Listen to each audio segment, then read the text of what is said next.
I'm Max Dalton, and in this video, I'll show you how to cancel your Netflix subscription using the Netflix mobile app. Step 1.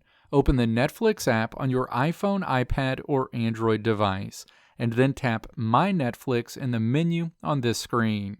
Step 2. Tap the menu icon on this screen and then tap Account. You'll land on your Netflix account screen. Step 3. Scroll down to the bottom of this menu until you see a Cancel Membership button and then tap Cancel Membership. You'll land on the Manage Your Membership screen where you'll see options to either change, pause, or cancel your Netflix plan. Step 4. Tap Cancel in this list of options. That option will expand to let you know that canceling your Netflix subscription means you'll lose access to personalized recommendations. Step 5.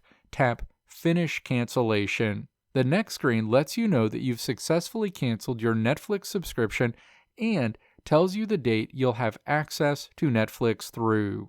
Let me know if this video helped you out in the comments below. If you liked what you saw here, click the video links on the right side of the screen to check out another video.